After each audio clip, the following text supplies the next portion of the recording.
Hey everyone, Internet PCS book reader here.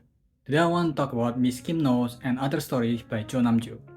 Cho Namju is more known from her previous work Kim Ji-young born 1982, a story about the titular character Kim Ji-young that started to act like other people that are not her, not recognizing her own husband and her family as a result.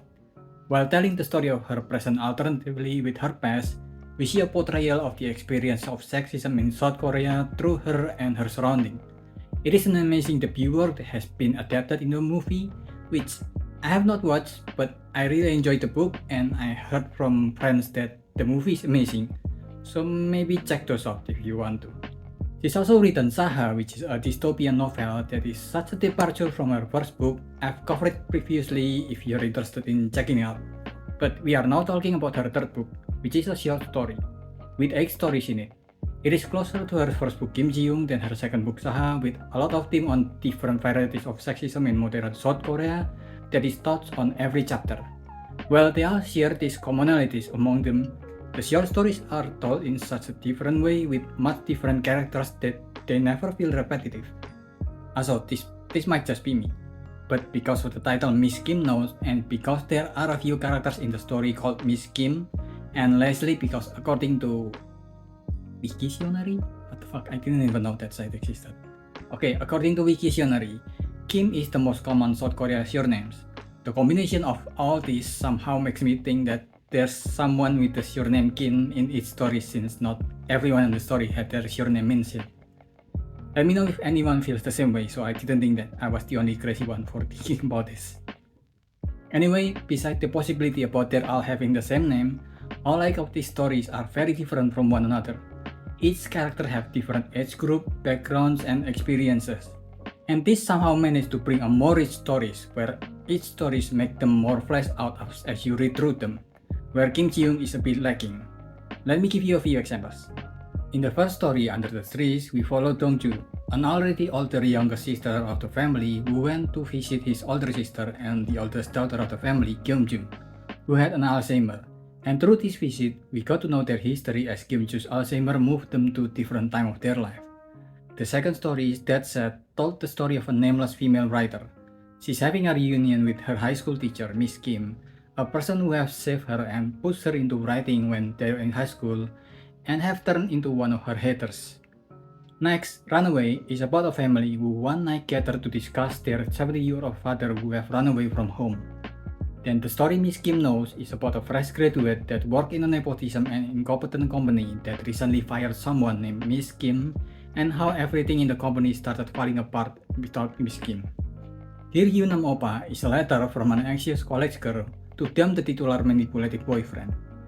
Then a story about a mother who wanted to go to see Aurora and had to choose between her mother and her daughter who just gave birth. Another story about a teacher whose daughter is involved in a harassment case in her school, and lastly a story about a puppy love between students during COVID.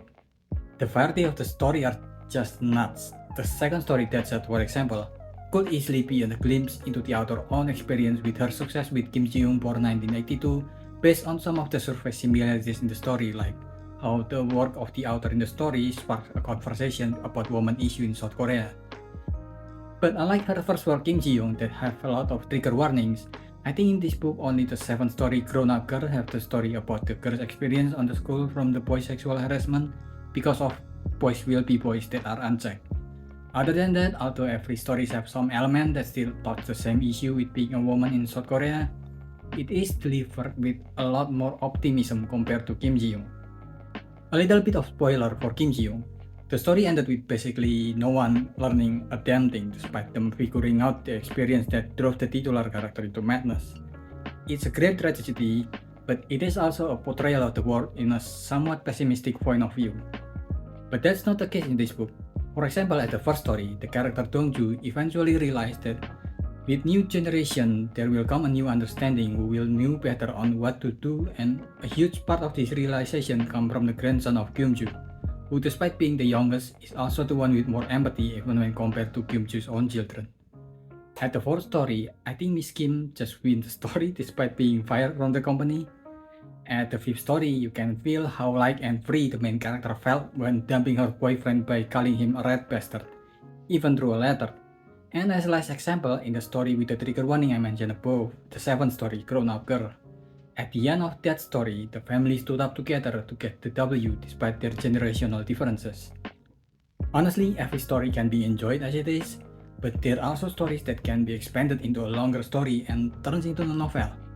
If we're lucky enough, maybe it will at least be adapted into a movie like Haruki Murakami's Drive My Car, which is amazing. Also, shout out to the translator Jamie Chang, who did a wonderful job in translating the novel to English, both for Kim Ji-young and for this. I'll give you guys 3 very different kind of examples so I can also further show how different the stories are. The twigs were full of winter buds. Some were wrapped tight in red violet, others had hints of green peeking out already. The buds will become flowers in the spring, the white blooms will cover the old tree, and the dry, cracked bark will be hidden from view by the soft petals. I picture the exhilarating sight of flowers in full bloom and could almost smell plum flower at the tip of my nose. The petals will flutter when the wind blows, and when they can't fight back anymore, they'll fall all at once and fly like thick snowflakes. Just then, a snowflake alighted on the end of a branch. It looked like a flower petal. I looked up and saw snowflakes descending slowly from above. The snow looked like flowers, like petals. Kim Ju always used to say, "Come back before the flower falls." She said that when the flowers were in blooms and after the flowers had gone. I see now, Kim Ju. I see it now too. The flowers are snow, and the snow is flowers. Winter is spring, and spring is winter, my sister. You controlled and belittled me, all the while insisting this was love. And you sure as hell don't respect me. You turned me into an incompetent, insecure person. Oppa, you weren't helping me out because I was a moron. You turned me into a moron by helping me out. Was it fun for you turning me into an idiot and manipulating me? I would never have learned if you hadn't proposed to me. So thanks a million, Kang Yunam, you red bastard. Some things in life are beyond human control, but what can be done is to wait, to prepare, to not abandon hope altogether. And when a bit of luck comes your way, to accept it with gratitude and not take credit for all of it. These are all 3 very different stories and they all had a very different vibe to them. If you like short stories, this book is easily one of the best I read this year. And even if you haven't had any experience with short stories, if you like the author's previous book Kim Ji-young born 1982, the short stories show how much the author have improved. And it's more of the same thing, but just much better, I think. And for me personally, I just feel really happy when an author whose work I like came out with stories that shows improvement. I give this a 5. What do you think? Are you gonna read it? Did I miss anything? Leave your thoughts in the comment below and subscribe to the channel. That's about it.